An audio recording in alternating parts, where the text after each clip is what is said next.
In a quiet village, there lived a potter named Eliab. For many years, he shaped ordinary clay into jars and lamps, yet his own heart felt rough and unfinished. He came to worship often, but he was troubled because he still carried anger, pride, and a secret fear that God could never truly change him. One spring morning, Eliab found a lump of clay near the riverbank. It was hard in some places, dry in others, and cracked through the middle. He sighed and brought it to his workshop. As he began to knead it, the clay resisted his hands. It was stubborn and uneven, and several times it nearly broke apart. Frustrated, Eliab set it down. At that moment, his old neighbor, Miriam, an elderly widow known for her gentle faith, entered the workshop. She saw the broken clay and smiled. "You're trying to finish too quickly," she said. Eliab answered, "This clay is damaged. I am not sure it can become anything beautiful."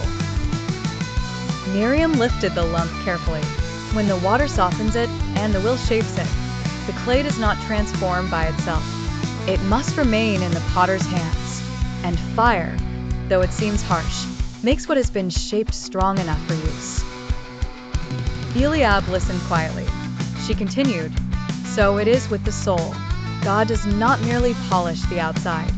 He remakes the heart, but transformation takes time.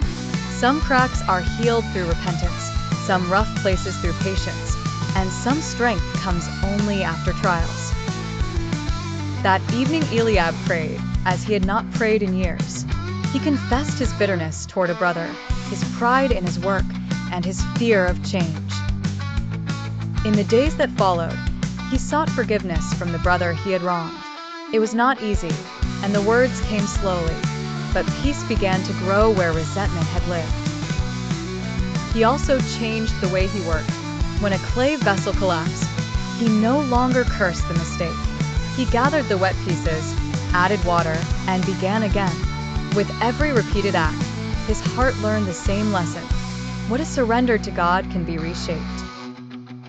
Months later, Eliab made a lamp of rare beauty.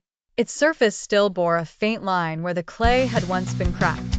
Yet when the lamp was filled with oil and lit, that line was almost invisible.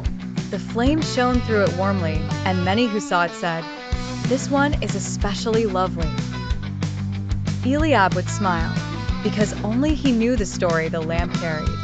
He had learned that spiritual transformation is not the sudden absence of struggle, but the steady surrender of the self to the hands of God. The cracks did not shame him anymore. They reminded him of grace.